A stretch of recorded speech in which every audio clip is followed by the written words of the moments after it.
This episode of the Troxel Podcast is made possible with support from ArchIT. Are you tired of standard IT services that miss the mark? Choose ArchIT for specialized, proactive IT management, BIM support, and robust data security tailored for architects. Whether you're a team of 10 or a growing firm of 50 plus, ArchIT understands the architecture industry and will empower your unique creative vision to enable you to do your best work. Embrace a technology team that enhances, not hinders, your design process. Visit getarchit.com for your free IT assessment and start transforming your firm and your tech experience today. That's getarchit.com. Welcome to the Troxel Podcast. I'm Evan Troxel. In this episode, I welcome Susan Young. Audiences call her mesmerizing and life-changing. Susan is an award-winning communicator and AEC trainer.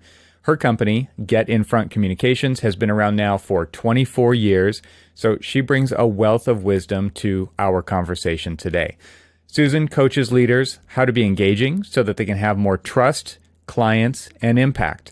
A former on-air radio news reporter for a decade, Susan has interviewed everyone from homeless people to presidents. She has also managed the Office of Radio and TV for New Jersey Governor Christine Todd Whitman. In addition, Susan was a PR director for a statewide nonprofit.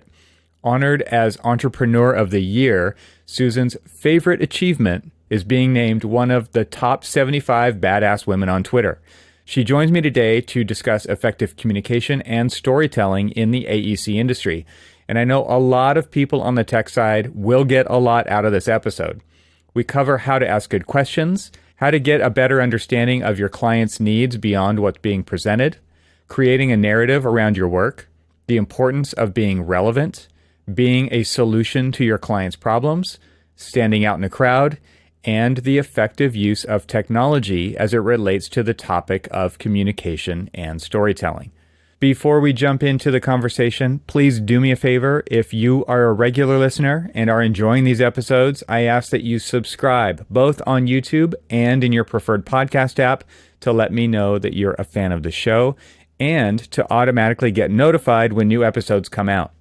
Being a subscriber directly contributes to my ability to attract great sponsors, which brings value to you while also keeping the lights on here at Troxel HQ, and my ability to attract high-profile guests, which I'm sure you would love to hear from.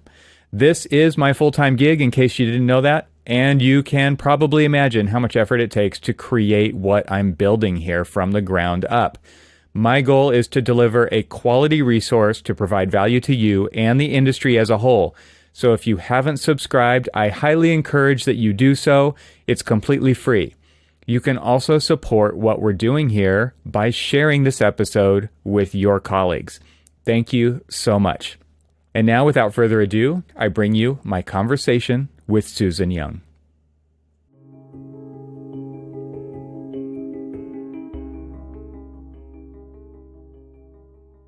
Joining me today is Susan Young. Susan, welcome to the podcast. Thank you, Evan.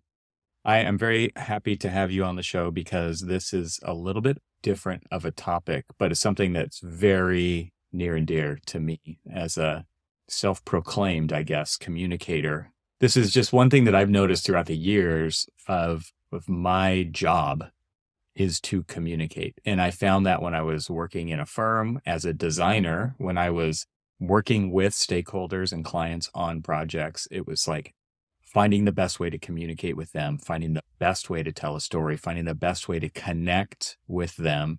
And I know that this is really what you're all about as well. So I think this is a valuable topic for this audience. A lot of times architects, people in technology are more, I'll say, I'm just guessing here, fact check me, on the introverted side of the scale. And we tend to go into our tunnel and do our things. We're serious doers, right? And oftentimes there's a disconnection from the other side of that, which is connecting with people, getting the right information, landing in a positive way so that you get the most out of those interactions. Anyway, I've said way too much already. Maybe you can tell us a story about how you've gotten to where you are and what your backstory actually is. Sure. No, I appreciate that. And love being here today with you. Uh, Everyone's got a story. So here's my story. All right. I didn't talk till I was 4 years old. Was born in Brooklyn and my parents thought I was deaf. They took me to the doctor and the doctor said, no, she's absolutely fine. She just doesn't need to talk. They were like, well, what does that mean? And they said, well, what does she do when she's hungry? And they said, well, she goes over to the refrigerator and bangs on the door. I didn't need any words. So eventually, of course, I started to talk and you were efficient. You were just efficient. This is the thing. Pretty direct. Yeah. Yeah. Yeah. And so what does a child like this do when you don't talk to your 4 years old? I go off to college and major in mass communication. And of course, first week on campus in Connecticut, I found the campus radio station and I was hooked. I was always a strong writer and enjoyed writing, but I was also very into music. So I DJ'd and then started doing news and just fell in love with that. And so it was always interesting and curious and changing. It wasn't the same day. That's the Rolling Stones singing Satisfaction, so everything was different, which was exciting to me. I was always curious. Both my sisters got on their report cards, talks too much in class. I got roams around the hallways. I always thought that there was something better than that third grade class, that I was curious. I wanted to find out what was going on. And that insatiable curiosity really helped me to build my career. And so I graduated from college and I went back to New Jersey and worked in radio news as an on-air news reporter and news director and anchor for 10 years, interviewing everyone from homeless people to presidents, asking questions, deep listening, interviewing everyone from, like I say, homeless people to presidents and winning awards along the way. And what I discovered was that all I had to do was ask good questions and be curious. And so that really helped fuel my career. And ran Governor Christie Whitman's Office of Radio and Television at the state capitol, worked for a nonprofit for a year. And then I realized, this is now 2000, that I've sat through hundreds and hundreds of presentations at town hall meetings, at protests and, government meetings, hearings that engineers, architects most were painful. A few were persuasive.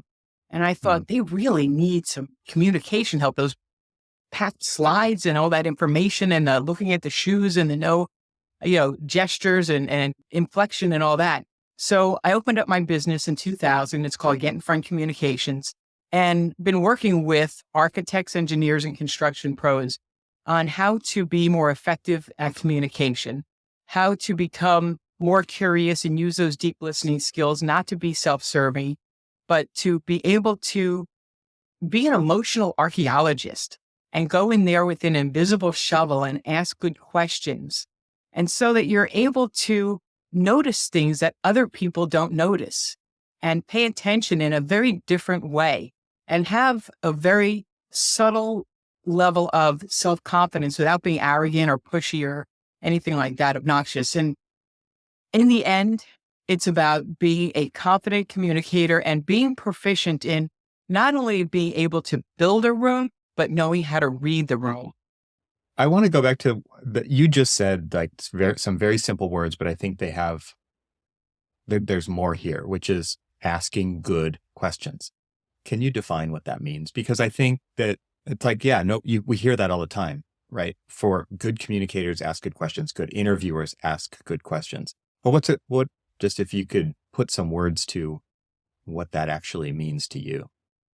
Yeah, I think it's really about when we listen deeply, we ask quality questions to get quality information. So if you're not getting the information that you want from whoever, a vendor, from a client, from a prospect, from your child or a partner, then the onus is on you, not them, so that you ask better questions. So it depends on the flow and the natural evolution of a conversation.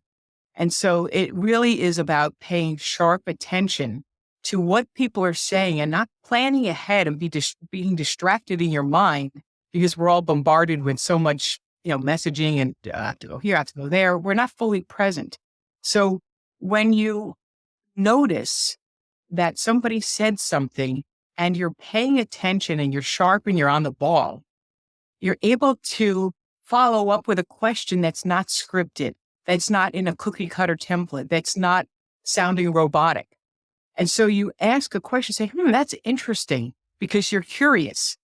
Can you tell me a little bit more about that?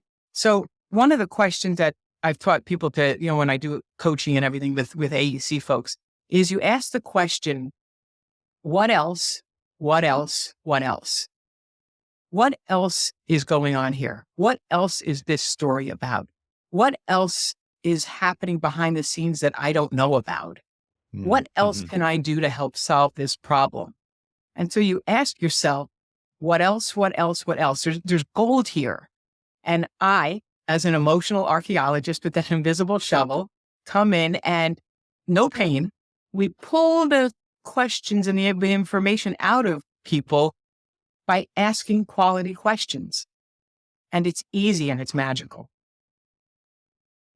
I'm sitting here with the pregnant pause because I feel like that's one of those fears that people have in these situations, is to not allow space.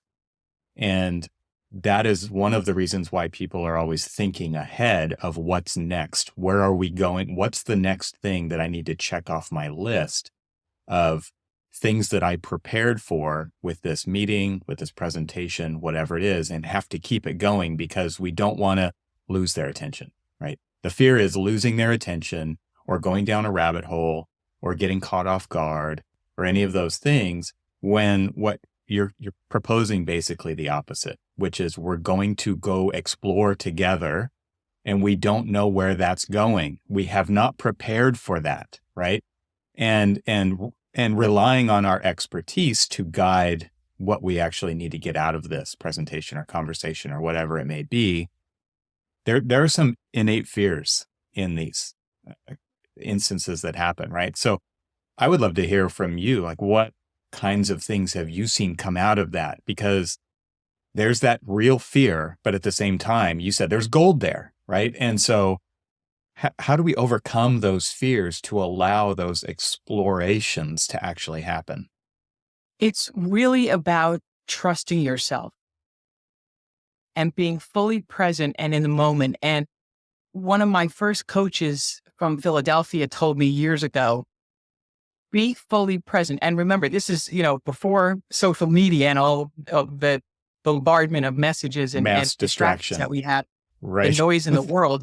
Right. Right. She said to me, wherever your feet are, your head is. So right now I'm with you, Evan, in this conversation on this podcast, and I'm not worried or thinking about, oh, I got to mail that, FedEx has to be returned, or, I have to get gas in the car. There's some noise down the, in the other room. I'm here with you right now. That's it. Everything is perfect. And so once we start to drift, and it's really about self-awareness, you catch yourself mentally drifting, and when people aren't really paying attention, you can tell. So you notice these things and you start to trust yourself and you tell yourself a different story. Now, I'm a storyteller by trade for 40 years, working in radio, interviewing, thousands of people. And what I realized is that our communication is an inside job. So whatever story you're telling yourself in here, I'm not a good communicator. I'm an empath. I'm an introvert. I'm not a good driver. I don't look good in red. Whatever that story is, that narrative, that self-doubt, first we have to address that story. Then you can go into the marketplace and feel much more confident and comfortable because you trust yourself. You can't go into a meeting or a presentation or a BD networking event, what have you, if you don't believe you. Because there's two basic laws of marketing, Evan. One, people have to know you exist. And two is they have to believe you. But the third one is where I focus. It's on the believability factor. Do you believe you? Because if you don't believe you, nobody else will. I feel like a lot of times that's talking points, right? We're regurgitating the thing that we've been preparing to talk about. And it comes across exactly as you just said, which is it comes across with some amount of disbelief. And it's just because, like, I'm saying this because I'm supposed to say this. It's not that I have truly embodied it, that I've really thought through the future implications of what I'm telling you right now. And we're going up in AEC, we're going into a scenario or a relationship that is going to take years, right? It's going to take years.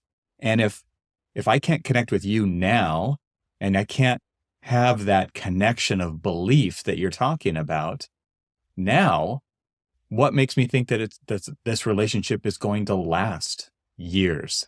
Because it actually is, right? It needs to. It needs to be something that we can do together for multiple years. And I find that is, I absolutely believe what you're saying, because there have been so many times when your team doesn't get chosen because you don't connect with them, because they're not picking the firm, they're picking the people who are right there in the room, because those are the people they're going to have to work with for the next number of years. Exactly. Yeah. And when, you can, it's all in the preparation. And when you trust yourself and you're able to have that deeper connection and that rapport, like you say, that you're going to have to work together. How do you click with people? How do you read people? How do you know? You listen, you have those deep listening skills. You ask good questions. You're fully present. You have that trust in your head so that you belong there. That what differentiates you from another. And people pick up on this. And I'm trained in NLP and neuro-linguistic programming. So it's brain science and how we bridge communication gaps and how we have different communication modalities and how do we, cut down on the miscommunication and really connect on a deeper level, because you are like the people that you're talking with. So it's, a combination of psychology and brain science and communication and confidence and all of that bundled into me. That's what I teach. I mean, that's my jam, and it's all about storytelling.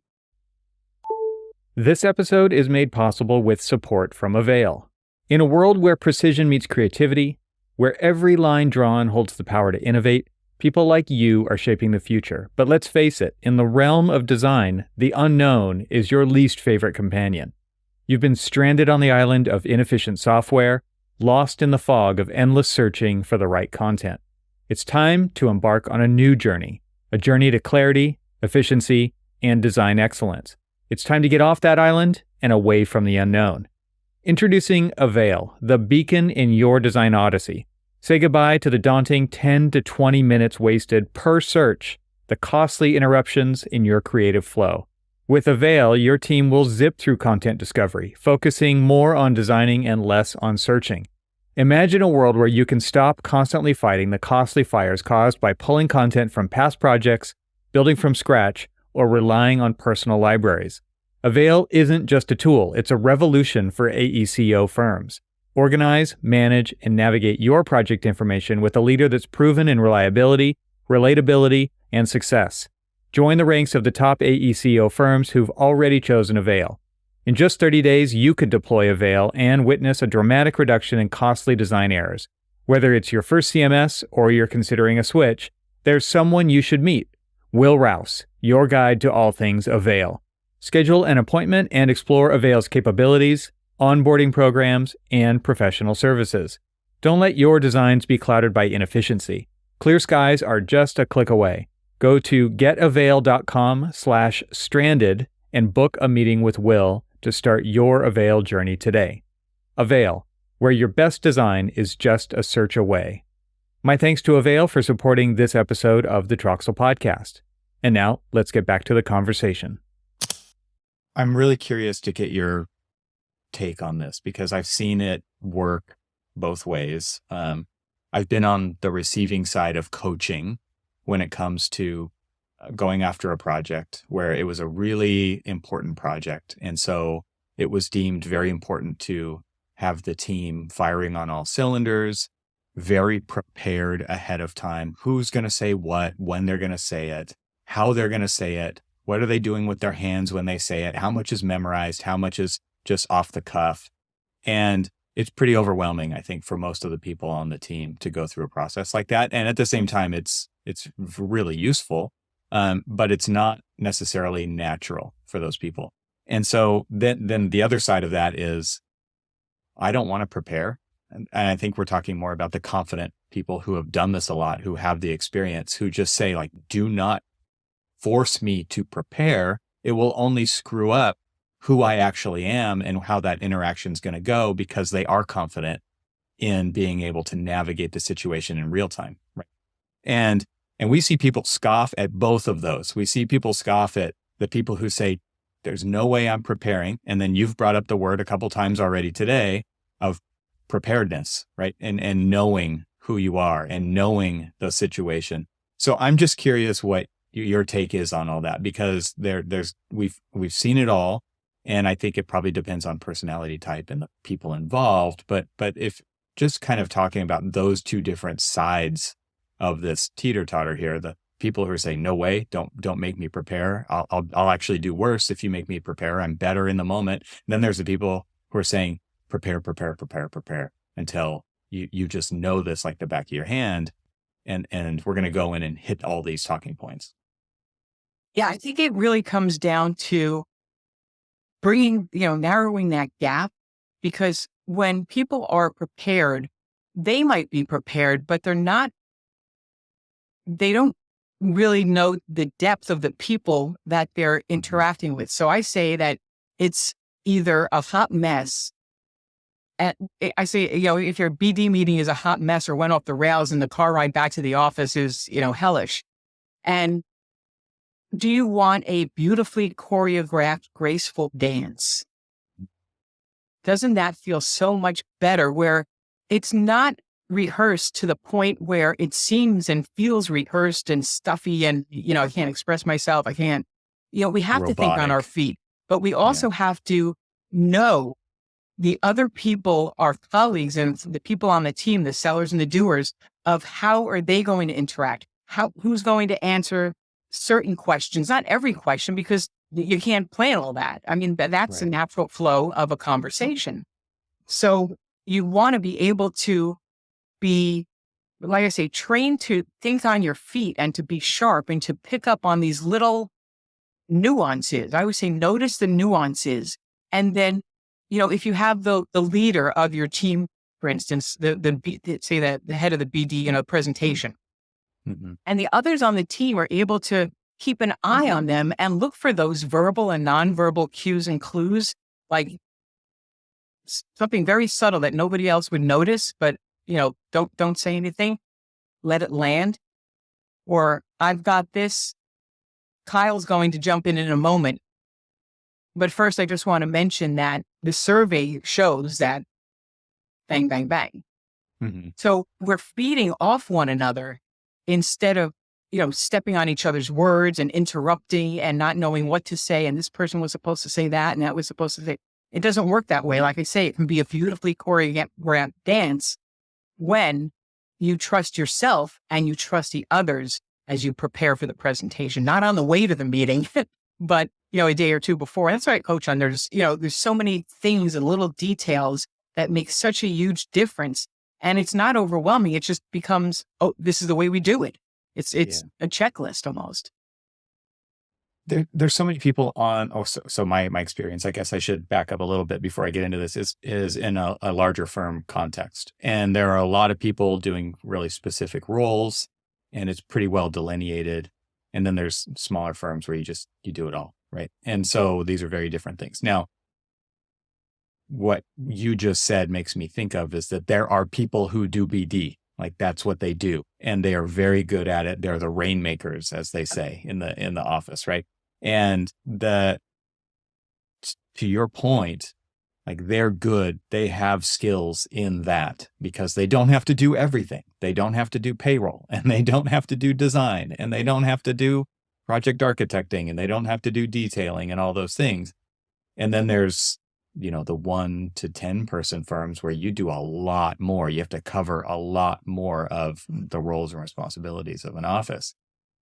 And I'm just wondering how you cultivate those skills in those kinds of scenarios where it's not your full-time role to do that exactly. What do you give people advice in doing to start to cultivate those kinds of skills? Well, it's interesting because everybody today is in marketing, and nobody signed up for it in AEC, right? Yeah. What do you mean by that? I read something about that with you, and I think that I agree. Like I said, my job is communications. I didn't sign up to be a communicator. I was a designer. Like that's what I did. And then I found out the psychology aspect of it, and I found out the selling aspect of it, and I found out the listening aspect of it. So I'm really curious what you mean when you say everybody's in marketing. What do you mean by that? Yeah, it's that the doers, the sellers are the ones who are, they go into the meetings and schmooze and they're friendly and they're likable and they know how to close the deal.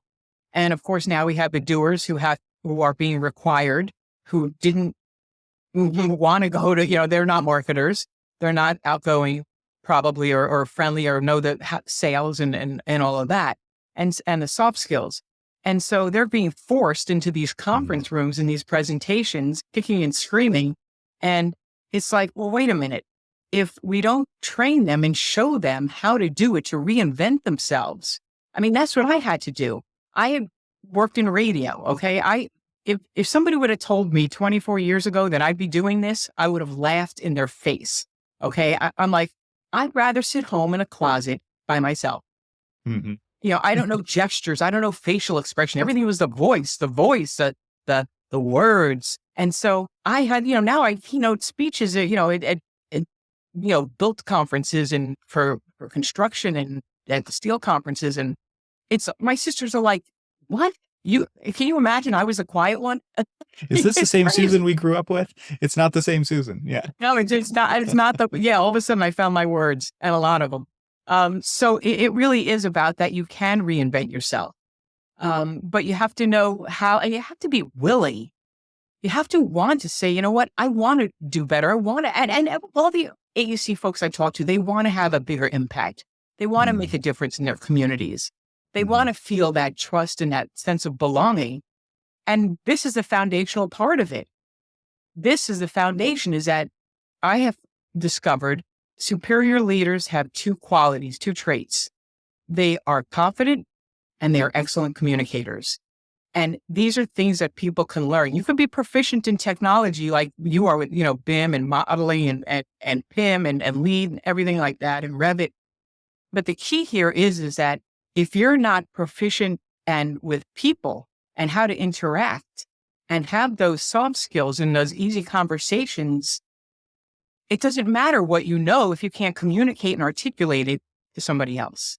Yeah, I really resonate with that. Even thinking about the purpose of the technology is to document communication and to communicate for a step that's coming in the future, right? Whether it's building, occupying, how do we synthesize ideas into a real physical building in the end? And it's through this kind of documentation and technical process, but it is still about communication. Like that's the real underlying purpose of it all.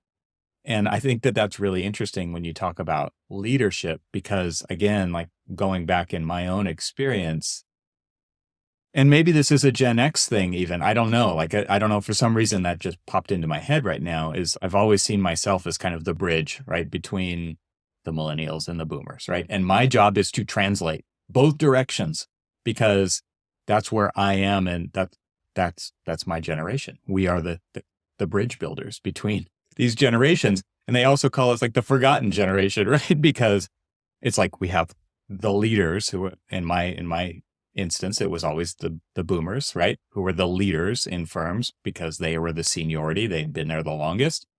And built like they don't speak the same language. And so my job very much became communicating and building consensus in the office and outside of the office.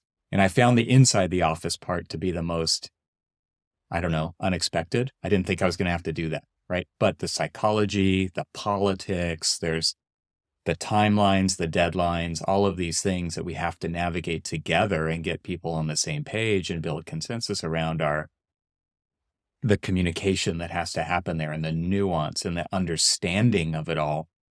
I think just being in that environment really does that is our boot camp for going outside of the office. It's actually not that different outside of the office that it is inside the office, but I think people still see those two things very differently.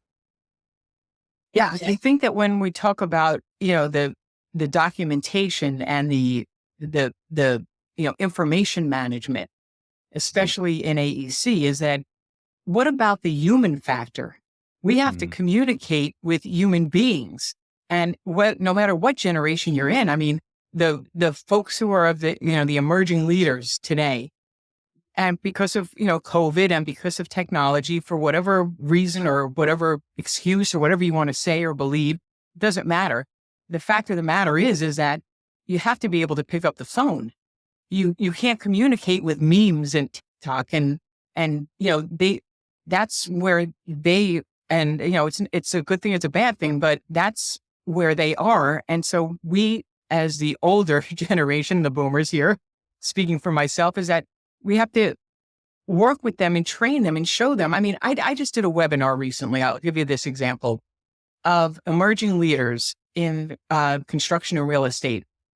There were 25 people on this program, and they all sent me the pre-homework that said, I have no idea where I'm supposed to network, who my ideal clients are, what their concerns are, how am I supposed to follow up?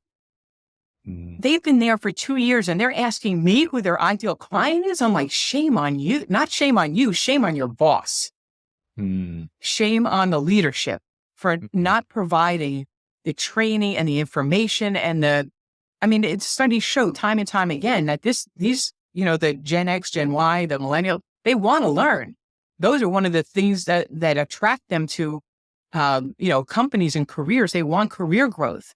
And so when we look at AEC at the turnover and the talent acquisition, you provide this for them and they'll stick around.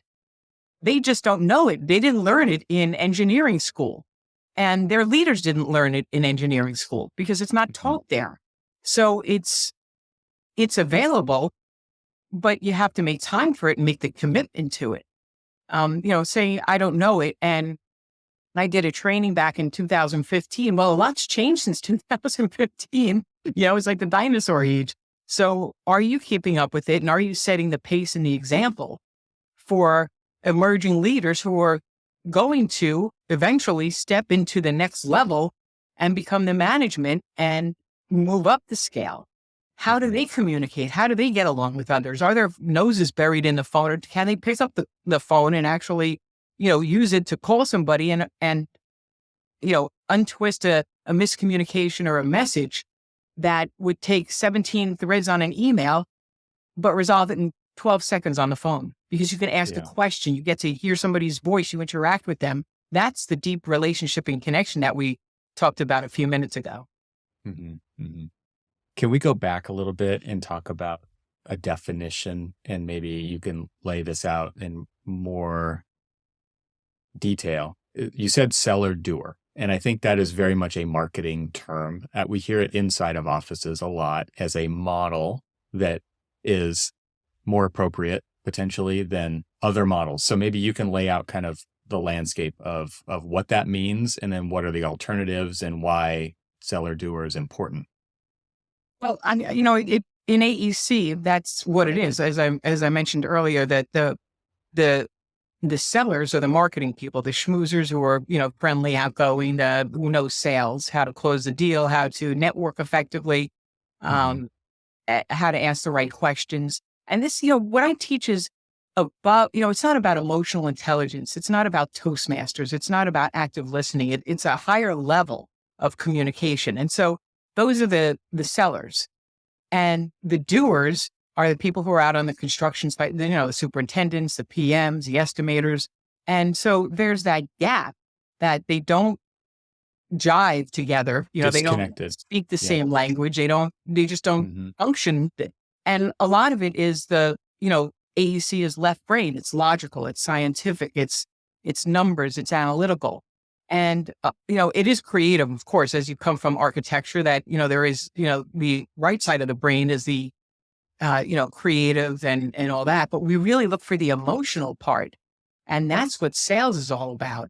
And that's how we're able to connect emotionally with people when we have that human factor, H2H, human to human. We talk a lot in business about storytelling. And people were like, well, how do you use a story in business? How do I introduce myself? How do I tell my story? Like when we opened up, talked about, not speaking till I was 4 years old. Well, it's all about the story and how do you deliver it? But you have to believe that you have a story. So what is the place for that? And how is it relevant to your client or prospect in a meeting that's not self-serving, that you feel comfortable sharing so you have the right words in the right order at the right time for the right people? That's human to human communication, because storytelling is not going out of style anytime soon. It's been around for 2,000 years. Hieroglyphics on the cave with the cavemen and the fireside chats with President Roosevelt in the 40s during World War II. People were sitting by the radio. That's all they had. And now, with social. So communication is not going out of style anytime soon. Yeah. So the key is are you going to commit to learning it? Or are you going to sit and complain and say, wow, somebody else won the bid? Why? Because you copied and pasted your crap from last year. I find it really interesting. Something I just heard and it resonated with me was that you have about 6 minutes when you're giving a presentation before you will start to just lose people. They'll start falling off rapidly at that point. It's kind of related to attention span, although I think attention spans are potentially way, way, way shorter than that. But in a new scenario, right? I'm going to this presentation. I'm going to this meeting. You definitely have somebody's attention for the first 6 minutes is the number that I was given. And I think that that's really important to put out there, because you talked about copying and pasting the same crap as last year in your presentation. And you also mentioned earlier on slides with just loads of information, right? When I think about a building product manufacturer coming into the office and giving a presentation on their process or their product or whatever it is, and it's just loaded with data. And I can do one of two things. I can listen to you or I can read the slide. And I tend to look at a screen if it's on, right? Like that's just I think that's a lot of people's. If there's a screen on in a bar that's playing a game, even if you don't like sports, you're kind of watching the game because you're just drawn to it. It's like you're drawn to watch the fire in the fireplace, right? It's like this flickering light. It's in our DNA to look at that kind of a thing. And if you don't engage with those people in the first 6 minutes, if you don't get an interaction to happen, like they're gone, they're checking their email. How many times have you checked your phone during this meeting, right? It's like, it happens all the time with people. I'm curious what you have seen in that regard, because we go into these scenarios where we have to present and we have to tick all these boxes off and we have to get from here to there and we have to keep it moving, and we're trying to keep people's attention. And at the same time, we're not engaging with them. We're just spewing rote communication. It's the same crap that we presented the last time, for example, right? So what do you think about all that and that number even? I mean, maybe it's even less. I don't know. Oh yeah. No, the number is 6 minutes is scary to me. We've got to get them. Humans, according to research, have the attention span of a goldfish, which is 8.5 seconds. So there's that. And we also have to understand and learn, how do adults learn? So when you have that, and this is what I coach on. I'm giving away a lot of gems here. Okay. This is, Right. I digging for hope gold. people are, taking notes or what have you, but it really comes down to and we've done this in trainings where they'll show us a slide deck that they used, the architecture firm, specifically what I'm thinking of. And it opens up with, their team and their history. Nobody cares. Nobody cares. And that's where my radio, people say, well, why would we hire a radio, a broadcaster and somebody who, has this interesting background, but what do you know about our industry? I'll tell you what I know is that if you don't grab their attention, just like a news story at the beginning, they're going to click somewhere else. They're going to check out. Like you said, they're going to check their phone. They're going to be distracted. How do you use your words to paint the picture and to keep them engaged, which means they're thinking, they're feeling, they're reacting, and they're involved, so that you're mesmerizing, that they are hanging on the edge of their seats. Of course, they're going to pay attention. You've got them. Every word that's dripping off your tongue is magic. Okay. So You got me interested with all those words right there. I find this is even more difficult in this. We're doing this remotely right now, right? You're on the East Coast. I'm on the West Coast. I'm looking at you through a screen. We're not in the same room together. There is a body language barrier. I'm only seeing a part of you, right? You're only seeing a part of me. And I'm curious how you coach people through that, because we live in a hybrid world now also, right? And how do you engage with people through this method of communication when you can't be in the same room as them? We've seen firms' borders expand. Where are they competing for work, right? And a lot of times this digital communication comes in as well. So I'm wondering where you go with that. yeah, there's a whole different psychology and set for, Zoom overload and that disconnection, that disconnect that we had because of COVID and because of the way technology is now, that, people do need to learn how to use their body language. And, it's like doing a speech in public, at a conference or a meeting, and people hide behind the podium. Mm. And so you're just a talking head. But Right. in the end, you are the message. So when you're able to, as I said, I've worked in radio, I didn't need to use gestures and all of this. And then I had to learn, was okay, audio how do I only. use my body like, improv, right?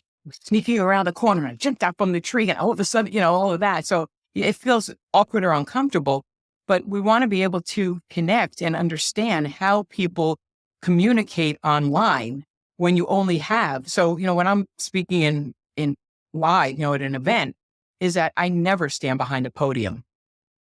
Never. And Get I out from behind the teach podium. people because you're hiding, because you don't trust yourself.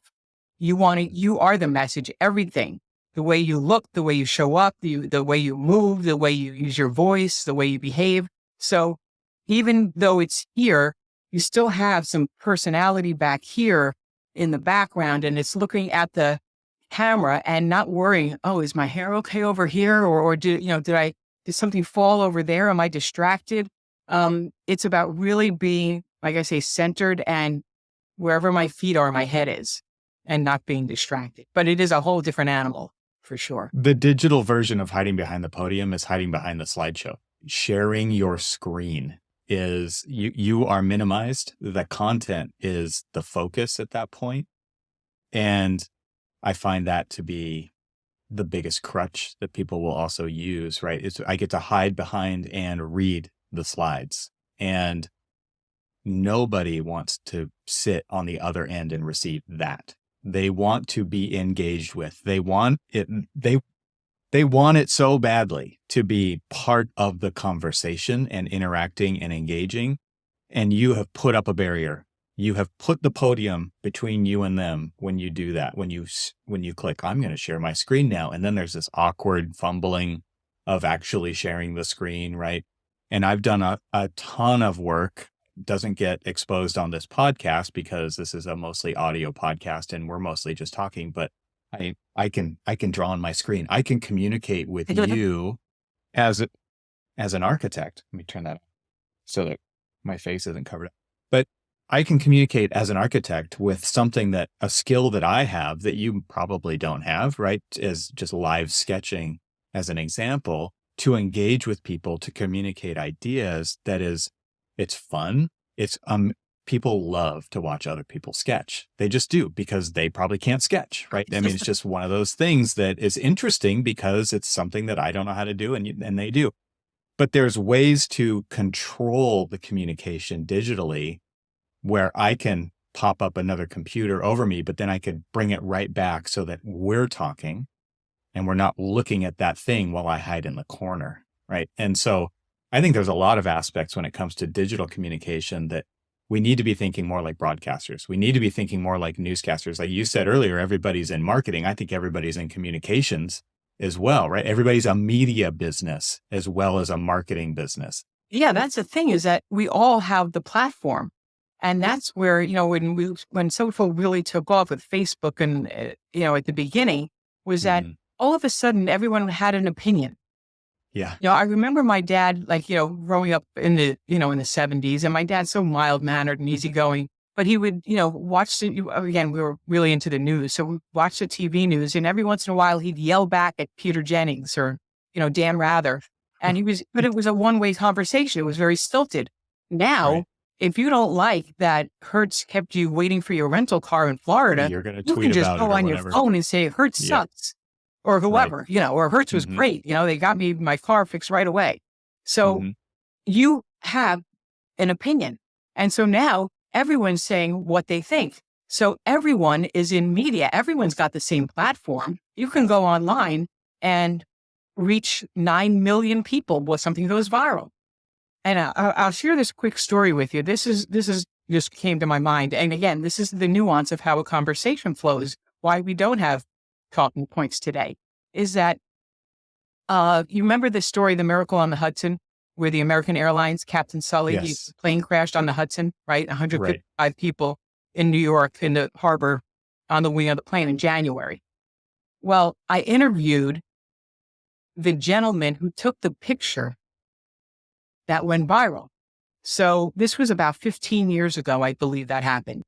And so the person who took the picture, I interviewed him for my blog. His name is Yanis Krooms.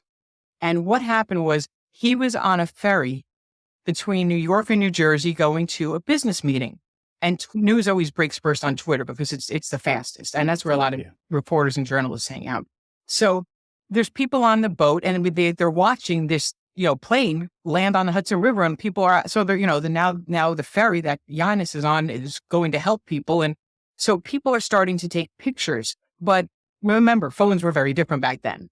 So he says, well, if they're taking pictures, I guess I should take some pictures too. So he goes over to the railing and takes some pictures. The only difference between him and the other passengers on the ferry with him was that he tweeted to his 200 followers because he knew how to use the technology.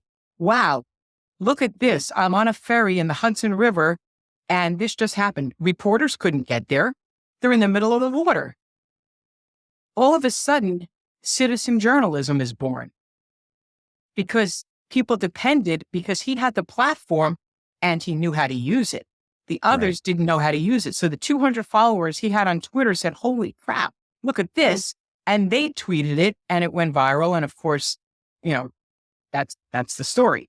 So how do you use technology? How do you know what to do, when to do it, and how it's going to affect other people? We all have the platform. We can all learn. We can all learn this communication. We can learn how to use Zoom. We can learn how to sketch. We can learn how to do podcast interviews. We can learn how to do, better jobs at being more effective communicators in BD meetings. You can learn how to change your oil on a YouTube video or install a dishwasher or tie a tie. Absolutely everything. Yeah. That's it. Yeah. This episode is made possible with support from Confluence.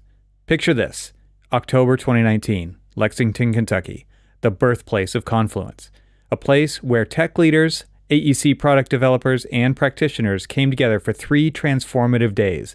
It was more than a conference. It was a confluence of ideas, discussions, and unforgettable social experiences. Since then, over 200 attendees have experienced the magic of Confluence. I've had the privilege of being part of 3 of these remarkable gatherings, 2 in Kentucky and 1 in Orange County, each one a melting pot of learning, collaboration, and camaraderie around a topic shaping our industry. And now we're thrilled to announce the next regional Confluence event in April 2024 in the vibrant heart of New York City. This time, we dive deep into the realms of AI and machine learning, unraveling their mysteries and potentials in our industry. Are you interested in being part of this exciting journey? To continue the conversation? To shape the future? Visit the link in the show notes for more details. Confluence, where ideas flow, connections form, and the future of AEC technology is shaped, one conversation at a time. My thanks to Confluence for supporting this episode of the Troxel Podcast. And now, let's get back to the conversation. I think it's also important to say that you need to learn how to use it before you actually need to use it, right? Because if he didn't have 200 followers, 0 people would have seen that image and it would not have gone viral. And so a lot of times we see AEC late to adopt things because there are a lot of people who are saying, maybe not in this audience, who would say, I guess, to what you just said, well, of course, I could just throw that picture on Twitter myself too. not if you don't have any followers. It doesn't matter if you don't have any followers, right? And so you actually have to be doing the thing before you need to be doing the thing, right? Because if you don't, no one will see it. No one will get it. Like for me to interview you today, I had to do 150 episodes of a podcast, right? Like that's just the number that it happened to be for this to work, right? It can't be like, this is my first podcast. I can't just sit down with you and record my Zoom meeting. It could have been, but it wouldn't be what it is if I hadn't been practicing this for the last 12 years in my case, right? I've been podcasting for that long. This podcast hasn't been going for that long. Like I haven't only done 120 episodes of Troxel in 12 years, but my other podcast, ArchaeOly, I did another one called Peopleverse. I have another one called Confluence. I have Troxel. And all of that cumulative effort and commitment to show up and to publish and to do all the things that go along with that make this a thing that people pay attention to. And you can't just show up one day and expect people to pay attention to it. And something that you said earlier, I think really rings true with me. I also saw, I think it was a YouTube short in this instance of Casey Neistat saying, nobody cares about you. Nobody. And this is Casey Neistat. I mean, how many, 12 million followers maybe on YouTube? Something like that. Nobody cares about you. And I think that is something that you have to continue to bring to everything that you do and say, like, how do I get it so that people do care about it when I publish an episode? How do I get to the point? Because it's not, this is the overnight success that took 10 years in the making, right? That's how these things often go. And so when you're talking about journalism, when you're talking about broadcasting and interviewing and asking good questions, that only happens by doing it and doing it and doing it and refining it and getting better at it. And having that control over your brain to say, oh, I'm starting to get distracted. How do I pull myself back into this conversation? Right. So because you're the one maybe leading it. And so I don't know. I'm kind of rambling at this point but I do feel like all of this stuff is part of the soup that makes a successful communications platform. Like I was saying earlier, we're all a media platform. Some of us are choosing to be that, right? Some of us, even though we may not feel like it, we are, or we could be. Yeah, I think people some people are hiding behind it, and other people are, all over it to the, ad nauseum, where it's like, I can't follow this person anymore. But sure. I really love, I wanted to go back to what you mentioned, Evan, about, how are people, really communicating with one another, so that when you have, when you're talking about yourself and it's self-serving, it's like, no, I always say, I'm from Brooklyn. I know a lot of 4-letter words, and one of them is flip. Flip your communication. It's not about you. Nobody cares about you. It's always about them. So it's about BS. Be the solution. Be relevant. Be the solution. Getting some new vocabulary today. I'm telling you, it's speaking in sound bites, punchy, short, easy to understand, that memorable, but talk about them. And again, it comes back to being in a busy newsroom, chaotic, during morning drive in the most competitive media market in the country. Like you said, you don't get this way overnight. I didn't cut my teeth at some, Iowa, farm station. I was in New York, New Jersey, and Philly, the most competitive market. And so when people would call and pitch us stories, I'd answer the phone, you bark news, East Coast thing. And they start telling me about a story. And I'm thinking, who cares? Who cares? Why should I cover your story? Why should I pay attention to this? And that's exactly what happens in those BD meetings. Yeah. Who cares? Why are you telling me about the 50-year-old history of your company with the person who works in the accounting office? I don't care. Fix my problem. Now I'll pay attention. That's the difference. That's the clincher. When you are relevant and you have higher level conversations, you'll get return calls and emails from the decision makers. People say, I didn't know what to do. They didn't answer me. They didn't tell me why we didn't get the bid. That's your job, why you didn't get the bid. Don't ask them for 3 months if they're scratching your head saying, I wonder why we didn't get the bid, and keep emailing people. It's like, no, it doesn't work that way. You have to be the solution. You have to be relevant. You have to step up and refine your skills so that people will notice you and pay attention. It's not the other way around. It's kind of the art of the headline, right? The art of the clickbait headline. Some of my favorite people are copywriters because they just come at it differently. And I think oftentimes I appreciate a copywriter, and I'm kind of using that title generically, I guess, right now, because I'm actually thinking of specific individuals who call themselves that. If they're helping me come up with a title for something or an outline for something, or maybe even just a communication about something that I've already done, they're coming at it from a very different angle than I would have, because I'm very in the weeds and I'm very much like, well, it's this and this and this. And they're like, no, it's this. And they flip it. Like you just said, they flip it. Right. And they come up with something catchy and interesting that I could never have come up with. And I'm wondering, from a collaborative standpoint, right, when we're talking about these people who are going out and doing BD and the teams that they have behind them and marketing, and how important is that? I mean, or how do you get to be like that yourself? I think like for me, it would be, I would watch a lot of comedy potentially, right, to get ideas. I would watch a lot of news. I would pay attention to the way people write headlines. I would look on YouTube. How do people design thumbnails? What do they title their videos? What kinds of images do they put in there? Because those are the kinds of things that are, I mean, obviously, like the feedback is right there. How many likes, how many shares do these things have? And a lot of times it has to do with what is in that first 6 seconds, or what does the thumbnail look like, or what is the title of the video, or whatever. I'm interested from your standpoint. If I don't have those skills myself, who do I look at for inspiration? How important is that? Yeah, I mean, and that's exactly what I coach and teach on, because the only piece of content that's guaranteed to be read is the headline or the subject line of an email. So if you see, a magazine cover in the supermarket checkout lane, and it says 7 ways, to healthy cooking, and you're really into that, you're going to keep reading the article. You want to open it up, or you're sitting in the chair clicking away, and you see somebody, oh, wow, they have a healthy cooking show. I want to see that. Or you're going to click. That's it. So how are you going to get people to pay attention? You're going to be relevant to them in those first magical few words.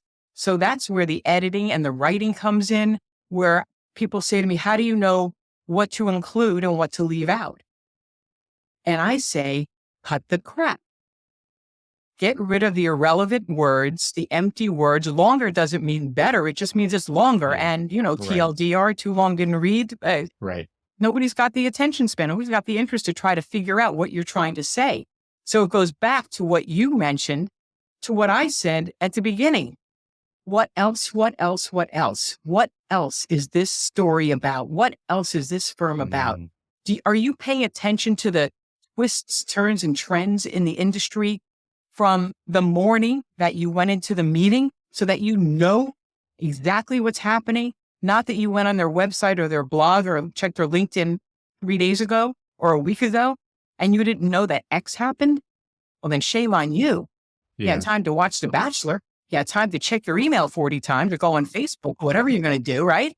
It's the goal here. I mean, no nonsense stuff here. To be a person of excellence. People will notice that. Those decision makers are going to be impressed. They're going to stop and say, wow, this person's sharp. This is who I want to work with. These are the people that are going on here. Otherwise, you blend into the crowd. How are you going to differentiate yourself and stand out? You be a person of excellence and you're relevant. You're the solution. BS. Be the solution. Help them solve their problems and they will come to you time and time again. I really appreciate that. And I have 2 stories from one client that I would share to kind of confirm what you just said, which was, number one was, it was a very small interview. It was me, a project manager from our side. I was the designer. He was the project manager. We would be the ones delivering the project, and 2 people on the client side. And I think, I'm just guessing here, I guess I would have to ask, but what clinched it in the meeting for us to get the project was when I asked them, what else? It was that. It was, I've looked at your website. I see what you're about. but I know this isn't the whole story. Tell me what's not on the website. Tell me about you, all the things that are not on the website. And they went into this whole story about sustainability. They're a transportation company, how they're transforming their bus line into electric vehicles. They have a local, like the first in the region in the LA area of this outdoor bus recharging station. None of that was on their website, probably just yet. It just wasn't there yet, right? But it was one of those things where I showed an interest in who they were. I asked about them. And it wasn't even them personally. It was them, the organization. And it was the things that, nobody can make their website update fast enough, right? For all the cool stories that are out there. And therefore, how would I know, right? So all I had to do was say, what is not represented on your website that I should know about you? So anyway, we got the project. That was story number one. The second part was I was at a board meeting where we had supplied several design options, which what architects do, right? We did have to give at least 3 options. That's the magic number for some reason. And we had these different options that built on those stories that he told me during the initial interview. And it was a very simple project. It was a facade replacement where a certain piece of the building was aged out and the structure behind it was rusting and whatever. And these pieces were going to fall off and hurt somebody. And so they thought, well, we're just going to put something back up there that looks just like what we're taking off. And based on what they had told me, I went in with design ideas that were like about what they were about. And these things showed sustainability and transportation. And it really brought kind of the fundamentals of their organization to the facade of the building. And it was a thing they could point at and tell people a story about, right? And one of the board members said, I appreciate the architects so much in this that we chose them because they said, what if? They were the ones brave enough to come to us and say, what if it was something more? What if it could be something else? And they said, we would have never done that ourselves. Yeah. And so they hired us because we were the ones saying, what if? And architects are amazing at that, right? Like that. Like true architecture is really about finding solutions that mere mortals cannot think of themselves, right? And to me, I think those are two kind of, they confirm what you're talking about, where it was that feedback that I got in the moment that now makes that such a memorable project. Otherwise, it could have just been a very like rudimentary, yep, we could have put the same thing up that they took down and yep, it paid the bills and we did the thing and moved on to the next one. Or it can be a story that I'm telling today that happened 15 years ago because it was so impactful because I asked the open-ended questions. What else is not a yes or no answer? Exactly. Right? It's not how or why, or what. Those are dead-ended questions. We want to get information like we talked about earlier, quality questions. And so having that, attention to detail and knowing that you want to stand out and saying, what else? And then going in there confident and strong and believing that this is the right story for them and knowing how to craft it and structure it. Beautiful. Yeah. Yeah. Well, I feel like we're wrapping up here and I want to make sure that everybody can find you online. I will put links to what you're about to say in the show notes so people don't have to remember them. They can just go to the show notes and click those links. But Susan, I mean, and also if I'm missing anything here, if there's anything else that you wanted to put out there, I'm not trying to cut us off, but I feel like we're kind of, we brought it back to the beginning, right? When going back to, you did it. You tie the bow around the what else and tied the end to the beginning. So what are we missing? If we're not missing anything, I would love to hear just where people can contact you, connect with you, find you online. Yeah, I think that the key here is that when AEC Tech is talking about technology and all the file documentation and the file management and the how renderings and all that, yep. It's not the process. We need to focus on the people because the process, who's behind the process? It's a human being. And so that's the missing link from all the dashboards and everything else is the soft skills. And that's where people are saying, we don't know what to do. But for 10 years, you've been saying that. It's like the illusion of confusion. And I've been called out on that too by one of my coaches. It's like you do know where to start, but you have to start. And so, yeah, you have projects that need to get out the door. And you also need to train people, these emerging leaders, to be able to step up to the next level. So that's the coaching and the programs, the online keynotes and the speeches and trainings that I do. It's all at aecamplify.com. And I'm on LinkedIn, bopping around there. We do a newsletter 3 days a week, Monday, Wednesday, Friday. And would welcome, conversations. Just love talking to people, and I'm curious. So Yeah, that's my story, and I'm sticking to it. well, I'll go back to where we began as well. And this is a very important subject to me, at least. I mean, people can decide for themselves whether they think it's important or not. But I do believe that the data is there if you want to look at the data. And just to reinforce your point, I think a lot of times clients don't care how you do the thing. They just want the thing, right? They don't care about the tools, is what I mean by that. They do want a good relationship. They do want to care about something. And that care happens through this emotional connection and relationship with the actual people who do the job, who are actually listening to them and turning that thing that was just an idea into reality. And that is the magic of what we can do in architecture, right? And to take them through that process and include them in it so that it's participatory and they're contributing and they really feel ownership over it. Because when the project is delivered, and I think this even goes back to the stories I just told about the facade replacement project, is the stories live on. People who come to visit that place tell the stories that we went through to get there, right? And that to me is extremely satisfying because I know that those ideas are in good hands, right? They want to tell people about those stories because it builds a connection between them as well. Like now they know some insider information that nobody else knows because it's not on a plaque, it's not on a billboard, it's not in a video, it's not on a podcast, right? It's impossible to find. You actually have to talk to somebody to get that information. And I think that is also what kind of adds to how important it is to figure out the ways to build the skills, to become the communicators, to land the ideas so that you can tell these kinds of stories about your work, which then people will say, I want a story like that. I want to be part of a story like that. So I'm going to choose them to help me make that happen, right? Because are you going to get a building? Are you going to get architecture? Are you going to get an experience, right?